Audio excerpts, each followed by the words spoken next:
When Billy Graham was 92 years old, he was struggling with Parkinson's disease. In January, a month before his 93rd birthday, leaders in Charlotte, North Carolina invited their favorite son to a luncheon in his honor. Billy initially hesitated to accept the invitation because of his struggles with Parkinson's, but the Charlotte leaders said, "We don't expect a major address, just come and let us honor you," so he agreed. After wonderful things were said about him, Dr. Graham stepped to the podium, looked at the crowd, and said, "I'm reminded today of Albert Einstein, the great physicist who this month has been honored by Time magazine as the man of the century. Einstein was once traveling from Princeton on a train when the conductor came down the aisle, punching the tickets of every passenger. When he came to Einstein reached in his vest pocket.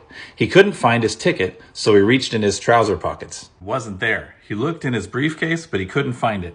Then he looked in the seat beside him. He still couldn't find it. The conductor said, "Dr. Einstein, I know who you are. We all know who you are. I'm sure you bought a ticket. Don't worry about it." Einstein nodded appreciatively. The conductor continued down the aisle punching tickets.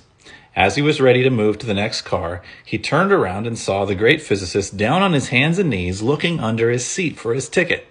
The conductor rushed back and said, Dr. Einstein, don't worry. I know who you are. No problem. You don't need a ticket. I'm sure you bought one." Einstein looked at him and said, "Young man, I too know who I am. What I don't know is where I'm going." Having said that, Billy Graham continued, "See the suit I'm wearing? It's a brand new suit. My children and my grandchildren are telling me I've gotten a little slovenly in my old age. I used to be a bit more fastidious. So I went out and bought a new suit for this luncheon and one more occasion. You know what that occasion is? This is the suit in which I'll be buried. But when you hear I'm dead, I don't want you to immediately remember the suit I'm wearing. I want you to remember this. I not only know who I am, I also know where I'm going.